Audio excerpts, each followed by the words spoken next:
As the Beatles song goes, money can't buy you love, but it can tell you a lot about the person you're dating. Here's ABC's Rena Roy with money red flags to spot in a partner.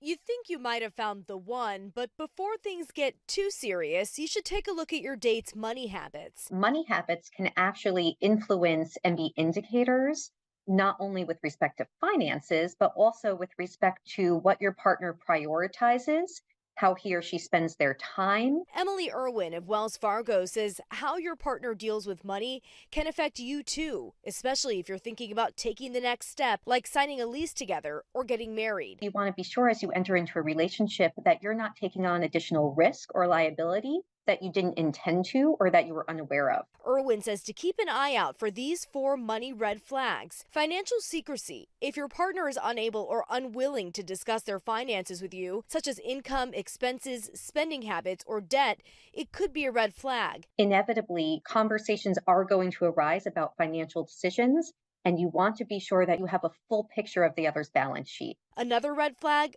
flaunting wealth.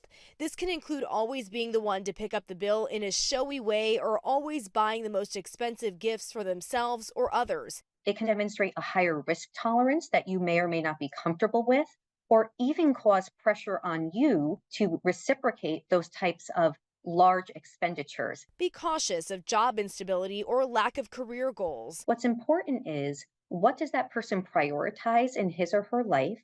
And how is he or she going to support that in the future? And look out for unattractive frugality, which includes behaviors you might find unappealing, like unwillingness to tip or contribute to charities. And so you really need to take a step back and say to yourself, is this person's behaviors, these little micro behaviors, indicators of something larger that in the long term might be something that you find you just are polar opposites? While talking about money can be a sensitive topic for couples, Irwin says it is important to start the conversation in small, incremental ways.